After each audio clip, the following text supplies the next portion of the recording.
Good afternoon, everyone. My name is Hayaatun Sillem, and I'm the Chief Executive of the Royal Academy of Engineering. And on behalf of the Academy, I'd love to welcome you all to the second in our series of Critical Conversations. Over the next few months, we've lined up some exceptional engineers for fireside chats to explore and debate issues of critical importance to the global engineering community and to society. Today's event is going to focus on how engineers approach the tough decisions facing the UK on net zero, a challenge which is mirrored right around the world. And I'd like to welcome today's guests to this virtual Academy fireside chat. We have Dervilla Mitchell and Professor Nilay Shah, who between them bring a wealth of expertise from civil and chemical engineering domains to the technical, the business, and the policy challenges of net zero. In spite of the devastating impact of COVID on the economy over the past year, the climate challenge has continued to grow. But global net zero policy activity is also ramping up, with net zero pledges emerging from many of the world's major economies and indeed companies. This year, we'll see the UK government publish its net zero strategy and host the 26th UN Climate Change Conference, or COP26 as we tend to call it. The Intergovernmental Panel on Climate Change, IPCC, will also publish its latest assessment, which will focus global attention on the scale of mitigation and adaptation action that's needed on the basis of the latest climate data. But we already know that the scale of the action and the pace of change that are needed are huge, requiring complete and simultaneous transformation of policies, practices, and behaviours. And that change has to happen across all sectors of the economy, and those sectors need to work in synergy if the UK is to meet its net zero targets. So tonight, we're going to look at how engineering perspectives can inform net zero policy making. How can engineers' practical experience, as well as their deep technical knowledge about technology and infrastructure, help shape policy making? Can we help policymakers adopt a systems approach so that those policies, technologies, and sectors can work in harmony together alongside societal and behavioural change to ensure a just transition to net zero? What will the role of engineers be in implementing the transition, and how can engineers work most effectively with other disciplines, with policymakers, with businesses, and with civil society? Well, I'm delighted that we have two remarkable engineers to help us answer these big, thorny questions. And both of them are playing a vital role in supporting government's efforts to put the UK on the path to net zero. So firstly, I'd like to introduce Dervilla Mitchell. Dervilla is the Executive Chair of the UK, India, Middle East and Africa region of Arup and a member of their global board. She's led the business through the pandemic, changing how the firm operates and provides advice to clients on their response to the pandemic. A civil engineer by training, Dervilla's career has featured leadership of large multidisciplinary teams charged with planning and designing high-profile and complex projects, ranging from Parliament's Portcullis House through to the Athletes' Village for London 2012. She's a member of the Prime Minister's Council for Science and Technology, a great champion for diversity and inclusion in the engineering profession, and she received a CBE for services to engineering in 2014. Secondly, we have Professor Nilay Shah, Head of Chemical Engineering at Imperial College London. Nilay's research aims to optimise the way that we design and operate processes in industrial and energy systems, including low-carbon technologies and systems. He's also an expert on supply chain design and optimisation, and indeed a great champion for diversity and inclusion in engineering. He's also a member of the government's Hydrogen Advisory Council, and last year received an OBE for services to the decarbonisation of the UK economy. Nilay and Dervilla are Vice Chair and Chair, respectively, of the National Engineering Policy Centre's Net Zero project, which is providing engineering-based advice to policymakers on the UK's net zero challenge. And for those that don't already know us, the National Engineering Policy Centre connects policymakers with critical engineering expertise to inform and respond to policy issues of national and global importance, giving policymakers a route to advice from right across our broad profession. Led by the Academy, the Centre brings together no less than 43 different UK engineering organisations representing 450,000 engineers, and between them, a wealth of expertise. So I'd like to turn to you first, Dervilla. We know that engineers from every discipline are going to be required to design, to build, to retrofit, to operate and make safe the infrastructure and technologies that will help us meet net zero. But how can the engineering profession best support policymakers working on net zero at this time? Over to you, Dervilla. Goodness, that's a big question. Thank you, Hayaatun. I think the first thing, and I come at this from a sort of a personal perspective, is, you know, a couple of years ago, I didn't really understand the scale of the climate challenge or the scale and complexity of the challenge for us to reach net zero. So I think one of the first things that all engineers can do and should do is lean in a little bit, learn and engage on this subject, and understand just how complex everything is, and that there is no single solution or silver bullet. And I think the next thing is to really think about how we can use a systems approach to fully understand the problem that we're facing, because not by looking at one technology or by looking at one sector can we solve this problem at the pace or in an efficient way that we should. So thinking about that, I think engineers just are really good at finding solutions, and therefore I think we should have confidence in our abilities as engineers to advise policymakers on the steps they should take. Great, thank you, Dervilla. And of course, the systems approach that you refer to just there is precisely the focus of the Net Zero Working Group that you're chairing through the National Engineering Policy Centre. So can you just tell us a bit more about that project and its efforts to bring together not just a broad spectrum of engineering expertise, but actually expertise beyond engineering, social science, systems thinking, and so forth? I think one of the primary things about the team at the NEPC is really about uniting the engineering profession and bringing us to a point where we actually have a shared vision. But we can only get there through stimulating debate, exploring the topics, which we do, and demystifying those for ourselves, first of all, but then really clarifying things so we can advise government on the policy steps they need to take. So I think that unite, share, stimulate, demystify, and clarify are probably a very simple headline answer to the question you asked. Brilliant. Well, we'll talk a little bit more about the work that the group is doing in the course of this discussion. But can we focus a bit on what government is doing? So last November, I think it was, the Prime Minister set out his 10-point plan for a green industrial revolution. That was an important milestone. But now that that's out there, what should the government be focusing on to make that plan a reality? How can we support the government bringing that systems perspective? Well, I think, first of all, to point out that the 10-point plan builds on the overall ambition of achieving net zero.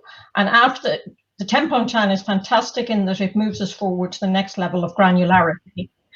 But I think we need to continue to build out and explain what are the future steps that need to be taken, and perhaps understand what are no regrets and low regret decisions that can be made now to increase the pace of change. But there's a couple of things I'd like to refer to that I think I'd like to see coming forward is, you know, how are we going to use public procurement to advance the ambition? I think it's a great big lever the government has, and we can use that more strongly to make a difference. And also, how can we advise policymakers on more ambitious regulation? Because I think that more ambitious regulation will accelerate the pace of change across various sectors. That's really helpful. We're going to come back to the no regrets, low regrets options in a minute. I'm going to talk to Nilay about that. But actually building on those thoughts around procurement and regulation, let's have a think about one of the key sectors that the working group has already looked at, construction. So in the context of construction, how do we keep bringing that systems perspective into the way we decarbonise the built environment? And actually, what do you see as the actions, not just for government, but for the construction industry itself, Dervilla? Well, I think there is a lot of activity going on in the construction industry and a lot of thought on how things are taken forward. And I might just cite, you know, engineers declare, architects declare, as bodies who are trying to help set the vision and the direction for the sector.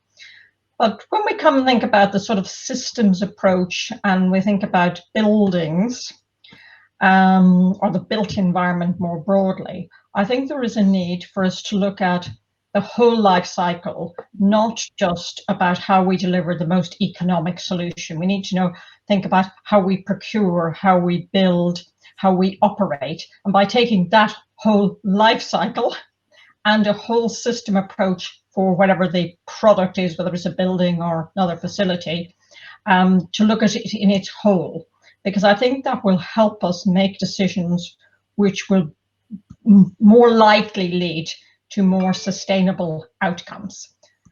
Measuring carbon in what we do over the whole life cycle, I think, is going to be absolutely essential. And we need to have agreed methodologies, common methodologies and approaches, ideally not only across the sector here, but across many nations. But great to have a common system here. So I think the industry is ready for change. And I mentioned earlier the ambitious regulations. If the regulation could be a little bit more ambitious, I think the industry would respond a little bit more quickly.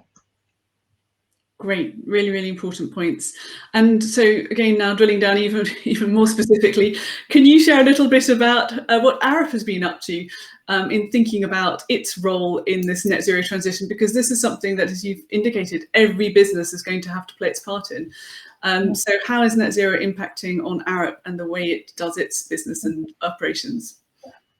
Well, I think if one looks back in history, our founder was very keen in us, having a sustainable company that could last and provide great advice to our clients. And our strapline is, shape a better world. So that's always been built into the way we think. We now are moving towards putting sustainable development right at the heart of our corporate strategy. And I don't need to tell you all the detail of what we're planning to do, but I think the most important thing we can each do as members of the company is work with our clients to help them achieve the outcomes, because it's through making a difference on every one of our projects that we will make the largest difference. And so besides thinking about each single project, we're also looking at all the sectors and whether it might be towards a net zero water supply, towards a net zero airport. We're trying to approach it on a sector basis as well. And then finally, we're looking at our own carbon emissions. And of course, COVID has been extremely helpful in stopping us traveling and helped us make great steps on reducing our carbon. But we must now, going forward, make sure we look at our whole supply chain and deliver the ambitious targets we've set ourselves. Thank you so much, Dervilla. That's got us off to a great start. Really fantastic to have your perspective as a leading engineer and leading business person, also as someone who's very much at the heart of interfacing with policymakers. So I'm going to turn now to Nilay. And Nilay, I mean, it's obvious, but the way we're doing this event just reinforces the fact that our day-to-day life is completely shaped by the fact that we're in the middle of a global pandemic. And I'd like to just spend a couple of minutes looking at that intersection between the pandemic, between COVID and net zero. So we all can see the pandemic has had this awful effect on individuals, on communities, on the global economy, but it has also stimulated a shift in the way that business and society operate. And perhaps one of my biggest learnings has been that when the imperative is strong enough, really rapid and transformational change is possible. So what are your reflections on how the pandemic has impacted the net zero agenda and what role the economic recovery can play in delivering net zero? Thanks. Yeah, I agree. I mean, it's really created a lot of reflective thinking. I think, first of all, it's important to reiterate that despite the pandemic, we've really got to keep the acceleration to the transition to net zero as a high priority for our country and for all of our countries around the world. I think one of the things the pandemic's taught us is the danger of not being prepared for drastic events, and to be unprepared for the impact of climate change is something that we need to reflect on. And of course, that means thinking about the resilience of our system and its ability to cope, and of course, the economic stimulus that's coming. And I think when you look at the economic stimulus, I think it's very important that it shouldn't be a business as usual one. It should be a driver for new paradigms, and in particular, industries and activities that are aligned with net zero. So our own Engineering Policy Centre has proposed 5 key foundations for the net zero recovery. First of all, of course, that the recovery packages are aligned with a net zero economy, and they support the UK in that transition. But because the public sector is going to be doing a lot of procurement, a lot of infrastructure development, and some of the building type projects that Dervilla just mentioned, those should be outcome based. So they should be specifically looking at the whole life of that process or that infrastructure or that project, and have a strong focus on low carbon, and have a strong focus on innovation, have a strong focus on supporting the development of new supply chains that can deliver net zero, to prioritize diversity and inclusion for jobs and skills to reverse the COVID impacts, and to support, again, the workforce that's going to have to deliver net zero. Then the fourth is driving digital transformation as an essential enabler of net zero and resilience. So smart systems are going to be needed all across net zero. We're going to need to make sure we're always making clever decisions about energy, transport, industry, and so on. So building in digital as part of the stimulus is important. And finally, not looking in silos, but do cross-sectoral systems approaches, making sure that policies which originally might have looked at only one aspect are joined up. And again, that comes back to the systems thinking that's been driving our big project at this time. That's really helpful, really clear. Thanks, Nilay. And of course, as you referenced within that diversity and inclusion, we know that the impact of COVID has not been equal across all parts of society. And there's, many of us are very concerned about the impact on young people in particular, particularly those who struggle to access both education, training and subsequent employment. And that comes, of course, in the UK on top of a very long-standing skills and diversity shortfall that we've faced in the engineering profession for many years. So what are your thoughts on the biggest challenges and, let's be positive, opportunities in relation to engineering skills and training for net zero, Nilay? Well, I talk to a lot of sixth formers because they come for their open days and their interviews. And I tell them, and often I persuade them, that it's going to be a golden age for engineering. We need engineers from every single discipline, which will be designing, building, retrofitting, operating, improving, maintaining all the infrastructure, technologies and systems for net zero. And so on the one hand, that's really exciting. On the other hand, we do have a skill shortage in the UK. The Academy every year makes this point about tens of thousands of engineers short, really, compared to what we need. And then we have to add on to that, future engineers are going to need new ways of thinking and new skills. So they'll need to know more about sustainability, about digital technologies, systems engineering, societal engagement and the like. And so we have this dual challenge. When we come to the 18 to 25-year-old category, we've seen a lot of disruption.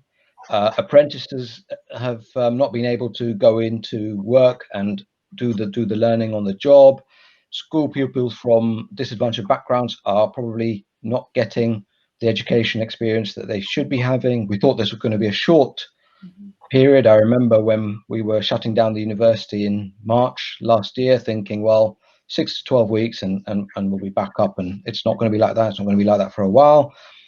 So there's going to be a learning gap opening up. So I think we'll see an increase in the difference in educational outcomes from different students with different backgrounds because of the ability to have technologies for learning, home support, the school support, and so on. And so I think we have to put a lot of emphasis in skills training, both in formal environments, training centers and the like, and more on the job training, workplace training, to sort of bring things back into line. And that means maybe rethinking some of the post-school systems and provisions, the better integration between in-work and out-of-work training and the like. But I think that there's an opportunity in the short term, which is, of course, to bring people back into work and combine that with skills development. There's a role for professional bodies who should be raising awareness on the types of skills that are needed, the value of reskilling and upskilling. And of course, let's not forget about people at all career stages who've suffered in the pandemic. And there may be opportunities to retrain and to engage with the challenges of net zero. I would say one thing that's really interesting is building on the learning by doing. I mean, one thing the pandemic has taught us is that we might have to repurpose factories, we might have to repurpose employees to do very, very different things. Even in our own little example in our university labs, we repurpose them to make significant quantities of sanitizer gel, and also something I'd never heard of before called fit test solution, which had run out. And because of the circumstances, we just got on with it. And people learnt a lot of new skills and realized there's a lot of interesting things. It's the same with PPE manufacturing in the UK. So I think that culture has to be pushed across into the net zero. And of course, longer term, I find that people in school are really excited by sustainability, and it's an opportunity to build a pipeline of transferable STEM skills and excitement around engineering for net zero. And then that feeds through, hopefully, into the engineering profession, where we can diversify the profession, make it reflect better the country that we're in and the needs of society. Fantastic, Nilay. Such an important set of issues. We might come back to some of those, but I want to keep moving and cover off a couple more areas with you before we open out the questions. So we know that whatever great breakthroughs might lie ahead, the UK's ability to reach net zero is going to be critically dependent on our ability to deploy already known low carbon technologies at scale. What are the biggest challenges in scaling up technologies, and how are we going to overcome them? I think, first of all, the good thing is I think there's a range of technologies that we can deploy today, and we sort of know what they are. There's a lot of stuff to be done in deploying. We've got a lot of emission sources. We need to change a lot of our energy vectors. And that challenge is only now over a period of 30 years. So this is unprecedented. Normally, projects are done in a piecemeal way and infrastructure is developed over decades. So we don't have the time. I think that so the challenge is really getting things done very, very quickly, get to scale very, very fast. It also does rely on some aspects that are less infrastructure and investment heavy. It's going to be around individual choices, behaviors, and adoption of technologies, which is where we can all play a role. It does also involve the development of new things, although I say we sort of know what these look like. We haven't deployed them ever at scale, so that might be large-scale hydrogen systems and technologies that will remove carbon dioxide from the atmosphere. So it has to happen really fast. It has to happen with flexible roadmaps that allow adaptation over time. And it has to acknowledge there are multiple pathways, which means thinking about the time phasing and thinking about what are the really important things that can be done now. I think we'll talk about that more in a few more minutes. So if you start to think about the near term, demonstration projects which have both a practical application and a capability of actually mitigating emissions in a particular location, but also acting as learning by doing and scaling up activities should be engaged in very, very quickly. They will allow us to understand what works where, because there'll be a geographical nature to how we're going to do net zero in the UK. And they'll give us an idea of how quickly we can get supply chains up and running and where the bottlenecks are. So learning by doing, adapting, building in flexibility, and not being afraid to try things. Fantastic. So let's pick up on a couple of those points, and let's, for the next question, look at hydrogen. So you mentioned hydrogen, it's receiving a lot of attention at the moment, but it is going to need its own infrastructure to be created, stored, transported. So what has the Net Zero Working Group learned in terms of how we can help policymakers think about integrating that whole systems approach around hydrogen and into the overall vision for future net zero systems? Yeah. Well, hydrogen works best if you do it at a fairly large scale and you do it in a cross-cutting way. So the first lesson is that when people have looked at hydrogen traditionally, it's been siloed. So some people look at it for transport, some look at it for energy storage, some people are looking at it for industrial decarbonisation, some are looking at it in the longer term maybe for shipping and maybe even aviation. And I think the first thing we're realising is that won't really get you to where you need to be. You need to think about hydrogen as a cross-cutting system where you have a strategy that might be unified, maybe under some kind of net zero delivery body that is looking at this systemic issue and is looking at how you produce hydrogen, where you produce it, how you store it, how you transport it, and where all the possible end users are, and how you join that up. So you have to address how those individual bits will work together and how the system will evolve over time, and of course operate alongside the other parts of the net zero system. So electricity, biofuels and other energy vectors. An interesting principle that's come across is really use hydrogen where it most adds value, and that's where things like transport and industrial decarbonisation start to make a lot of sense as a use case for hydrogen. Brilliant, thank you. And so let's now circle back to that point you made about low regrets action. I think one of the things that really strikes them when we look at the 10-point plan is you see how much infrastructure transformation is going to be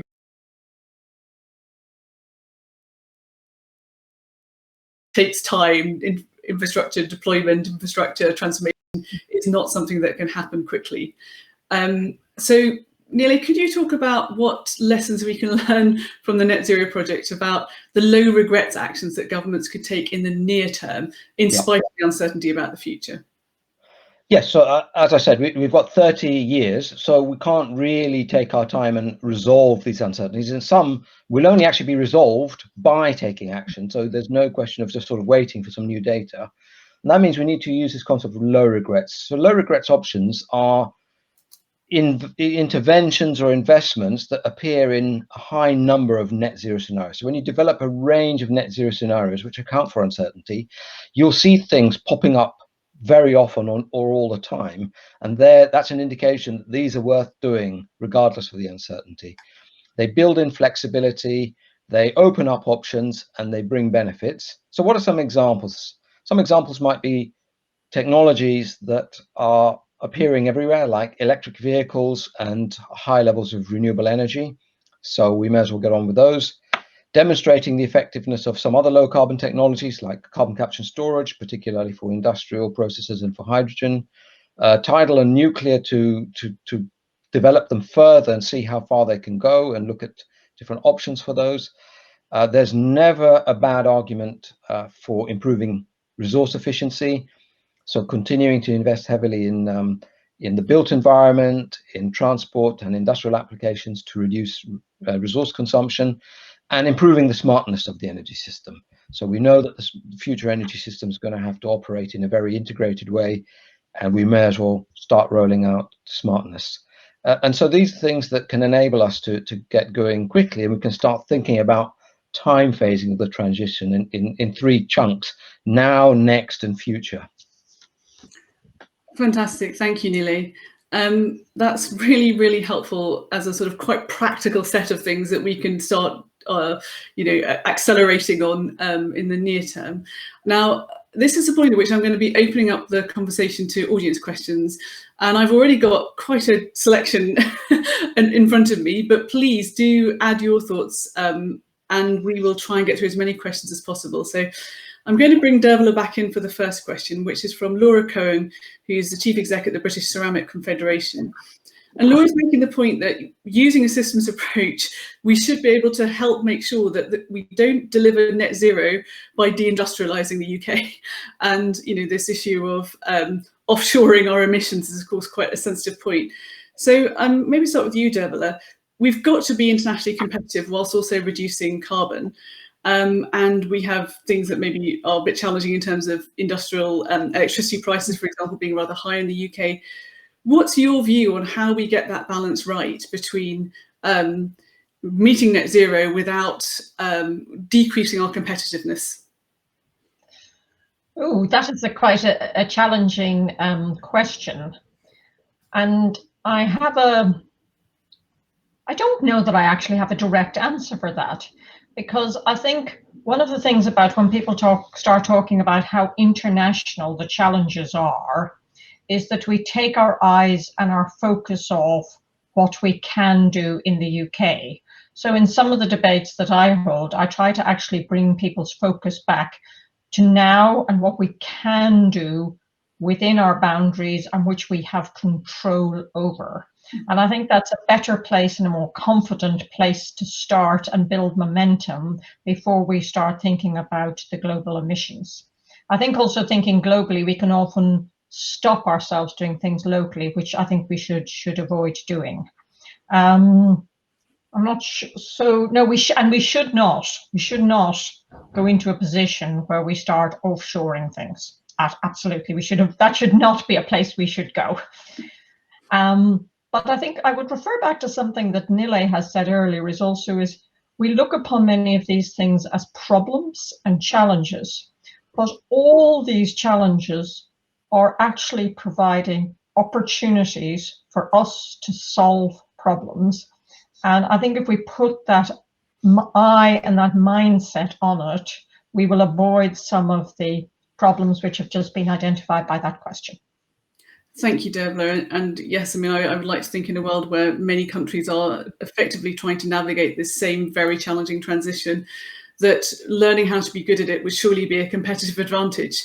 Now, Nilay, I'd like add another little thing there is, you know, I wouldn't want us to not think about how we learn from others. You know, I did talk about we have to do things here and be UK focused, but there's an awful lot of learning which we, through our engineering bodies and things like that, can share, so that we're not all reinventing the wheel. So let's be open and sharing as well. Yeah, great point. Thank you, Dervilla. And Nilay, I'd like to come to you with a question from Greg Much, who's an Academy Research Fellow at Newcastle. And he's asking about the role of negative emissions technologies in terms of decarbonising. And of course, you were involved in a joint report we did with the Royal Society on this very topic. And so Greg is asking about the role that these should play in the mix, and also whether there's enough support for their development and deployment at the moment, and any reflections on the mix between the various negative emissions technologies. So I'll let you grapple with that one, Nilay. Yeah, that's a great question. When I was first working in this area about 10, 15 years ago, it was seen as a very obscure topic to work on. And now I think everybody has realized that net zero means two things. It means mitigating emissions as far as possible, and that means reducing emissions from transport, industry, energy systems, buildings, and so on. And then dealing with the residual emissions by greenhouse gas removal. That it's not possible to have a gross zero system. So a net zero system for the UK means taking our current emissions of about 500 million tons a year of CO2 equivalent, and with a lot of mitigation work, getting that down to somewhere between, you know, it's very difficult to say, but 50 to 120 million.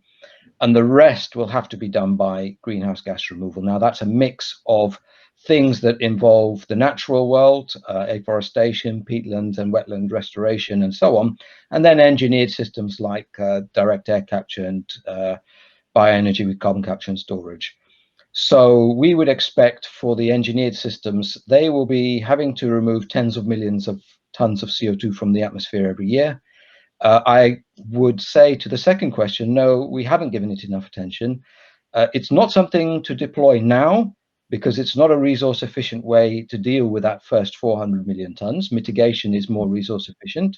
So we don't need to worry about questions like moral hazard. We just have to say, what's the most resource efficient way to get to net zero? At least 400 million tons is worth doing through, you know, avoiding and mitigating emissions directly at source. But, you know, tens to 100 million by removal. And that means we need to start exploring, scaling up, demonstrating, understanding those technologies now, because by the 2030s, we will need to start actually implementing to do their job. And do you think there is enough investment going into those that we will have them available as tools by the 2030s?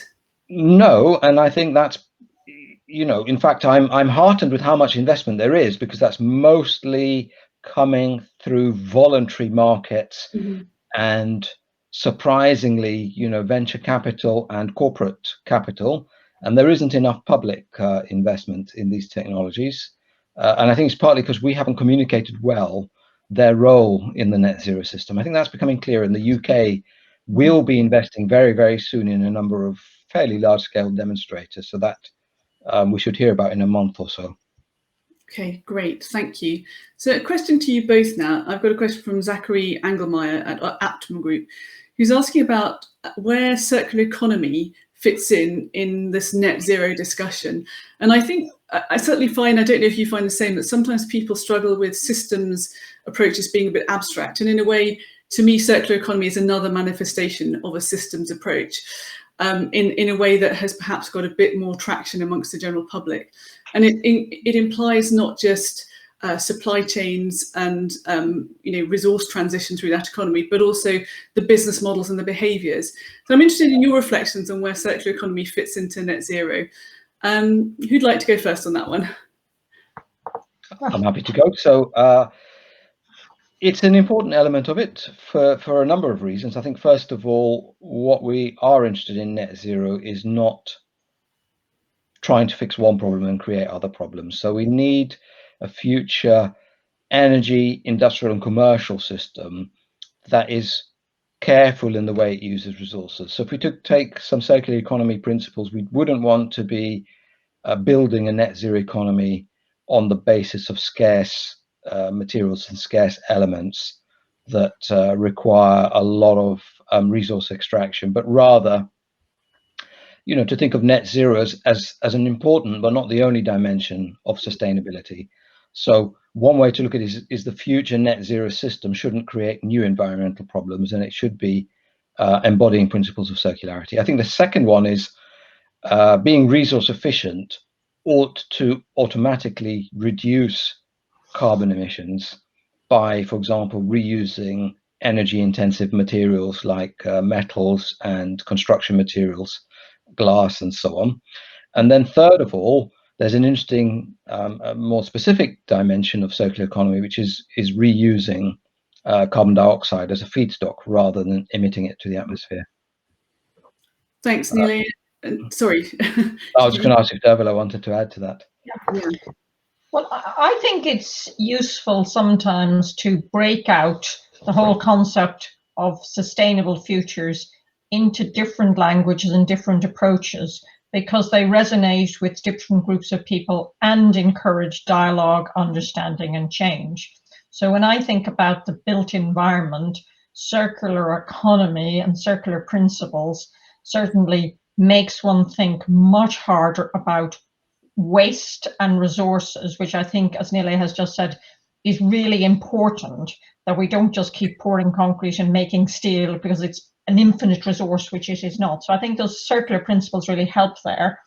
And I think it leads us in the built environment to think much more about how we refurbish, refit, repurpose our current assets, our building stock.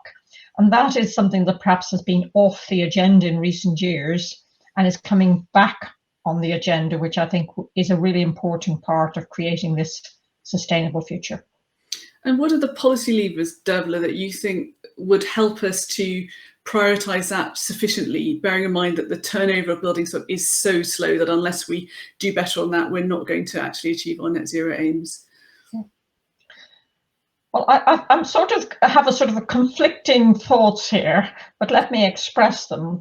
When I talked earlier about, increasing the regulatory expectations around, say, a new building, that might encourage us to build new and build better. Mm-hmm. Low energy or different energy sources, low carbon sources of energy, more insulated buildings. But at the same time, I really hate the idea that we would not reuse existing building stock. Mm-hmm. And we would find ways to creatively reuse existing foundations, rebuild and reuse existing facades. So I have this conflict about how can we move further forward and fast in answering that question. I think there may be horses for courses. I think the other thing that's going to be a big influence is pricing models, business models, tax. But I think on balance, we should be biasing in financial incentives towards reuse of existing assets rather than new. Great, that's really clear. Thank you, Dervilla. Now, both of you have talked about the role of digital and data in informing a better systems approach to net zero. And I've got a question here from Gabriela Ducas, who's joining us from the US. And she's asking, where does upstream, midstream and downstream digital technology adoption come into play? And asking whether there have been any examples that you can cite of successful adoptions for net zero. So trying to kind of get this a bit more practical. Examples of digital technology adoption. But in answering that question, I'd also be interested to hear if there are areas where you feel we're really lacking the digital tools to inform sensible decision making, whether that's in companies or at the government level. Mm-hmm. interested in your views. So, Dervilla, shall I come to you first and then to Nilay, please? I cannot think of an example which meets that question, so I'm going to pass straight to Nilay, because I cannot think, maybe I'm not understanding the language there in midstream, upstream. I'm not understanding that. So Nilay, pass to you and come back to me. Yeah, I mean, I read a really interesting article a couple of days ago, which was, I can't remember who had done the ranking, you know, some body had done a ranking of the 100 most sustainable companies. And number one was Schneider Electric. And interesting enough, Schneider Electric is not really a manufacturing company. It's sort of a service company, although it does do a lot of, produces a lot of interesting technologies.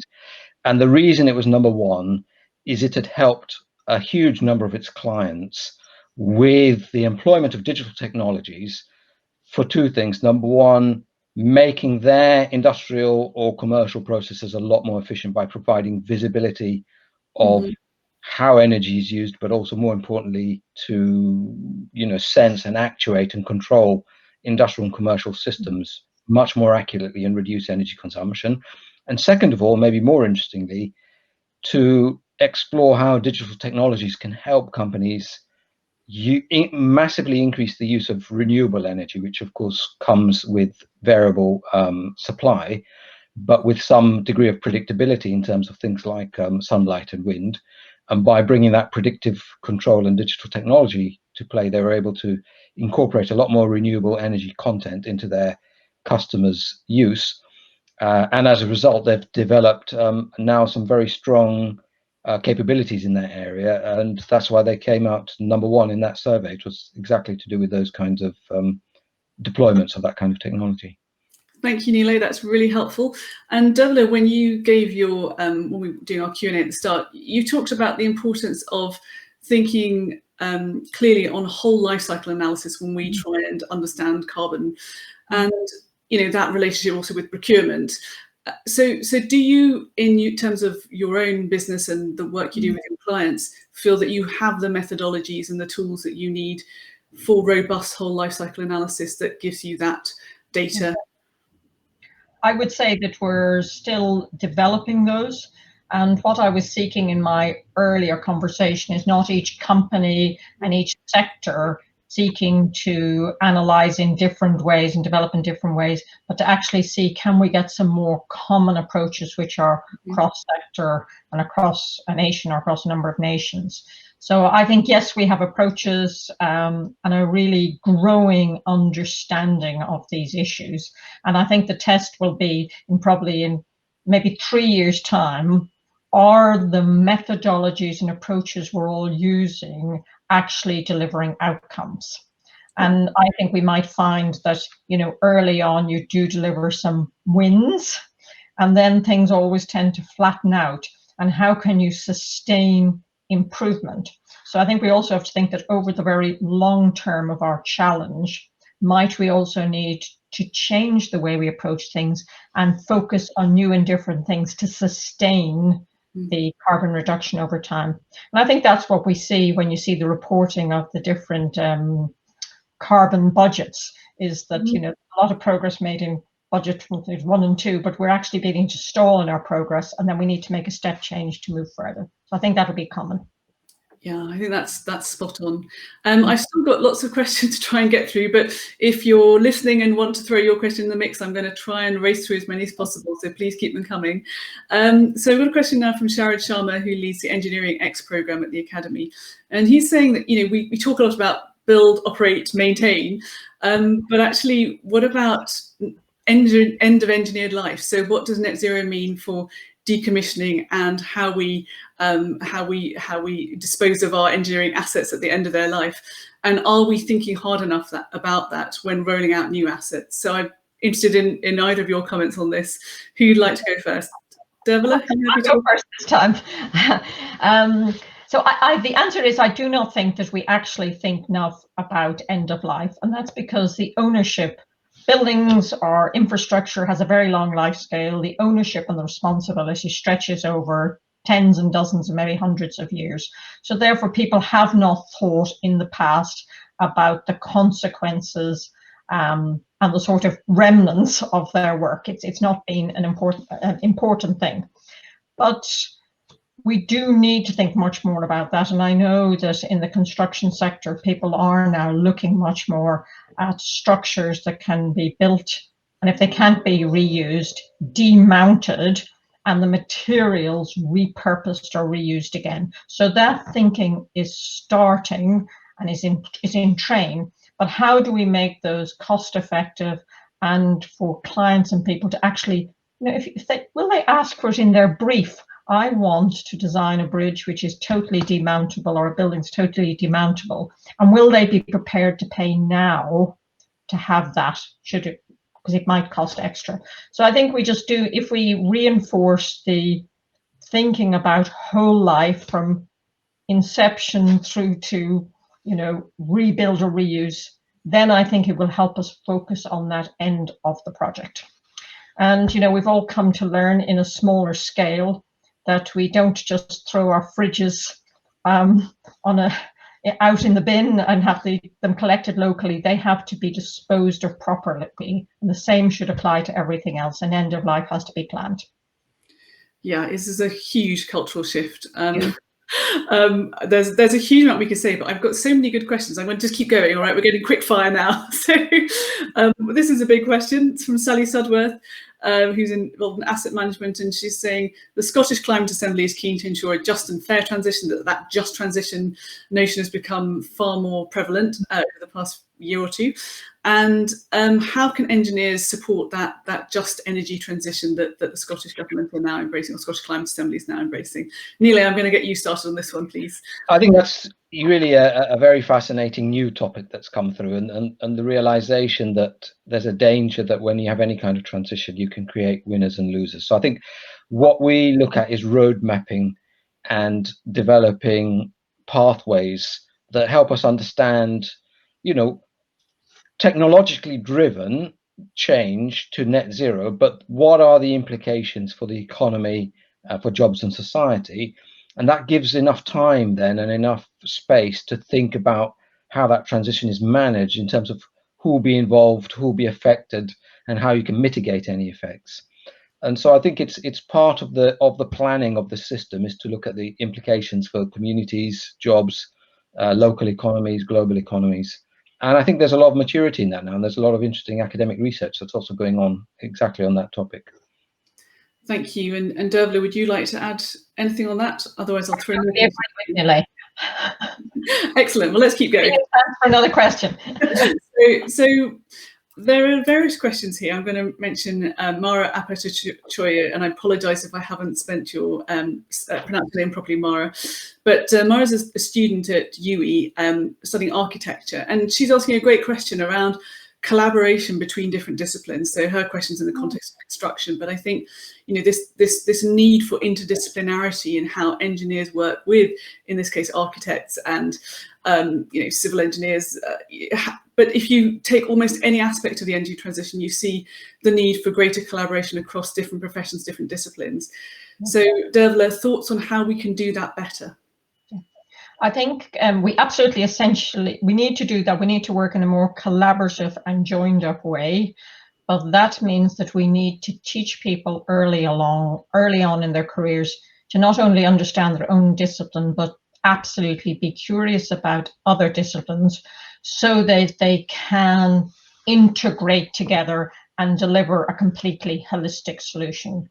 And I think we also then, once you're in your working and professional life, we again have to engender that sense of collaboration and perhaps even the word co-creation of solutions, making sure that it is the best overall outcome, not the best outcome for any particular discipline or skill.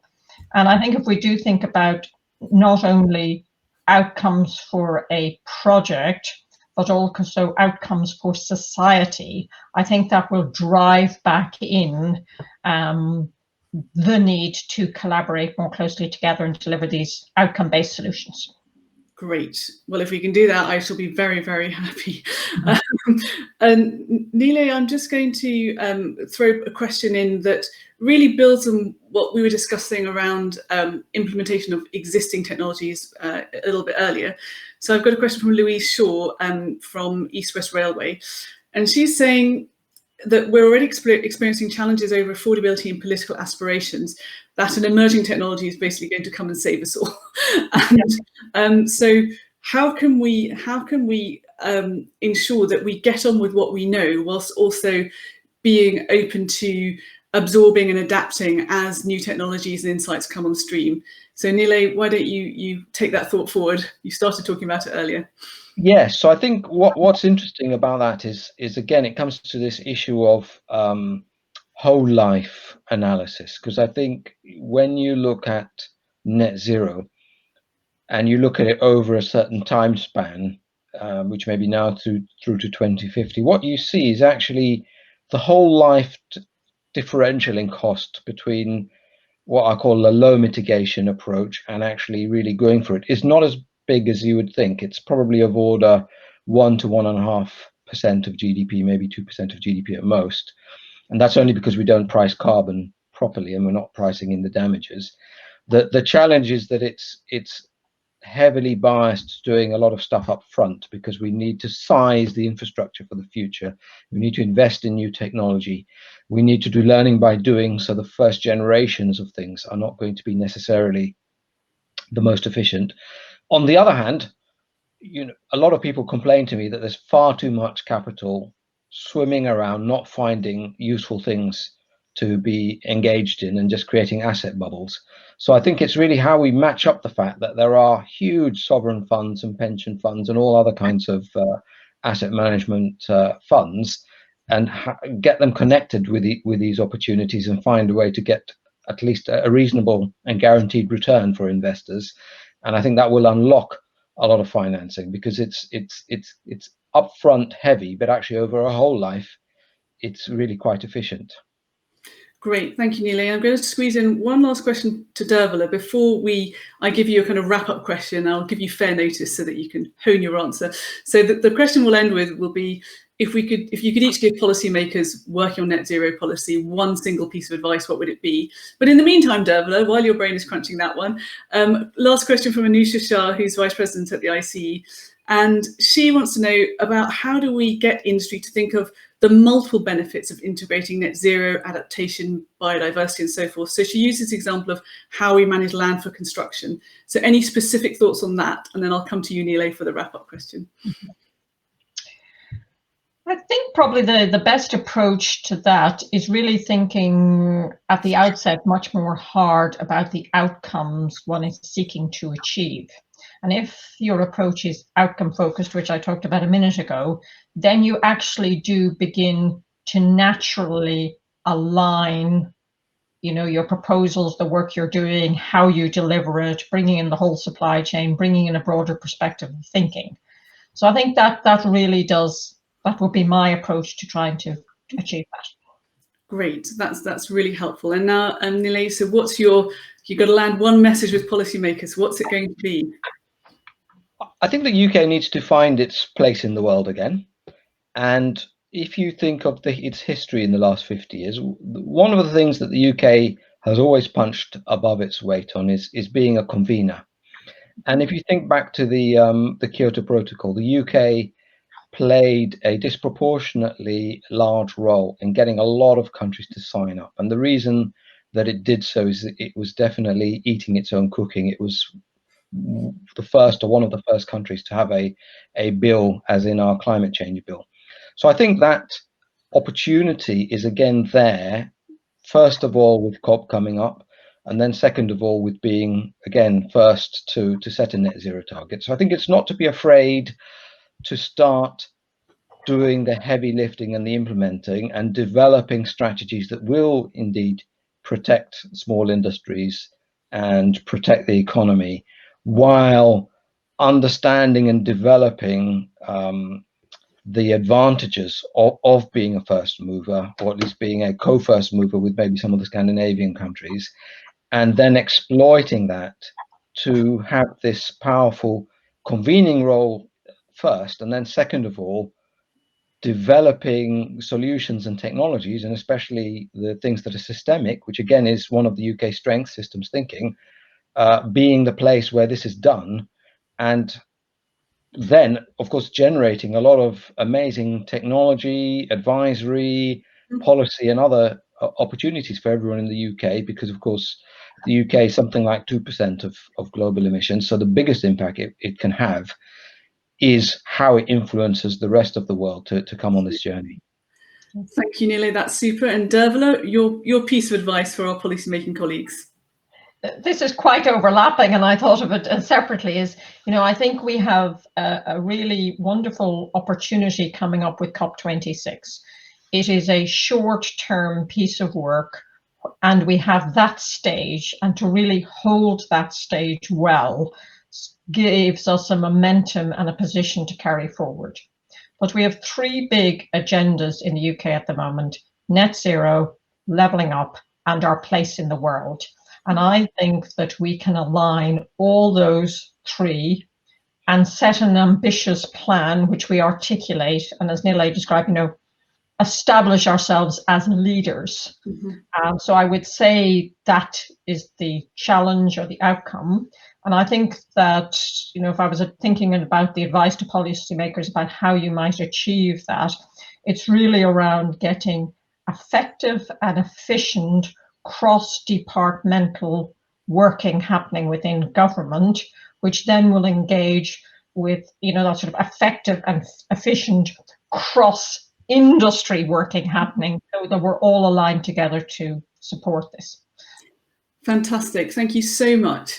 I'm afraid we've actually run out of time, but I really want to say a huge thank you to our two wonderful speakers, Dervilla and Nilay. Thank you so much for helping us navigate through this crucial but complex issue.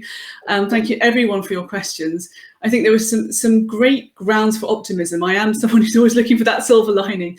And actually the idea of this being a reset moment for the UK, the idea that net zero provides an opportunity for a sort of golden age for engineering, actually, if we as engineers can, as Dervilla said, lean in and learn. And if we can focus as a community around uniting, sharing, demystifying and clarifying what engineering offers for that net zero navigation, if we can work much more collaboratively, co-create and focus on those best outcomes for society, taking that rounded view, actually there's a huge amount that we can do, and we have no choice. This is just too urgent and too important for us to do anything other than that. Thank you so much for all joining this event. I hope that you've enjoyed it, and if this dialogue sparked your interest in what the Academy is doing on net zero, please have a look at our web pages on net zero. And we'd love to hear your feedback. So in the chat section, you'll see a link. Please follow it and do tell us what you enjoyed and what we can do better. And stay tuned for future critical conversations on our LinkedIn page. So good evening, everyone, and goodbye. Thank you again.